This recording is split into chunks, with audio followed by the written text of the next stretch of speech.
পঞ্চম শ্রেণীর প্রিয় শিক্ষার্থী বন্ধুরা কেমন আছো? আশা করি ভালো আছো। আজ আমি তোমাদের 41 পৃষ্ঠার 1 থেকে 3 নম্বর 1 থেকে 3 পর্যন্ত 3টি অঙ্ক সমাধান করে দেখাবো।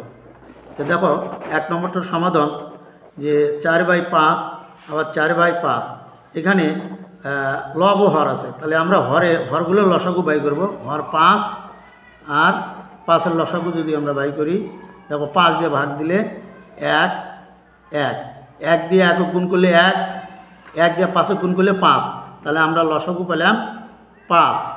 5 দিয়ে 5 ভাগ করলে দেখো 5 দিয়ে যদি 5কে ভাগ করি, 5 দিয়ে 5 ভাগ করলে 1, সেই 1কে গুণ করব 4 দিয়ে, তাহলে 4কে 4, তাহলে এখানে আমাদের 4 বসবে। যোগ আবার এই 5 দিয়ে 5 ভাগ করলে 1 হয়, 1 দিয়ে 4কে গুণ করলে 4কে 4, তাহলে আমরা নিচেরটা যা আছে তাই লিখি। 4 আর 4 যোগ করে হয় 8। এখানে 8 বড় 5 ছোট, অর্থাৎ হর ছোট লব বড়, তাই ভাগ করে দিতে হবে। যদি আমরা ভাগ করি, দেখো 5 8-এর মধ্যে কয়বার যায়? 1 বার।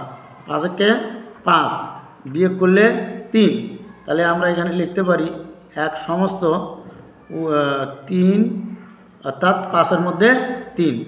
উত্তর 1 সমস্ত 5-এর মধ্যে 3 ভাগ।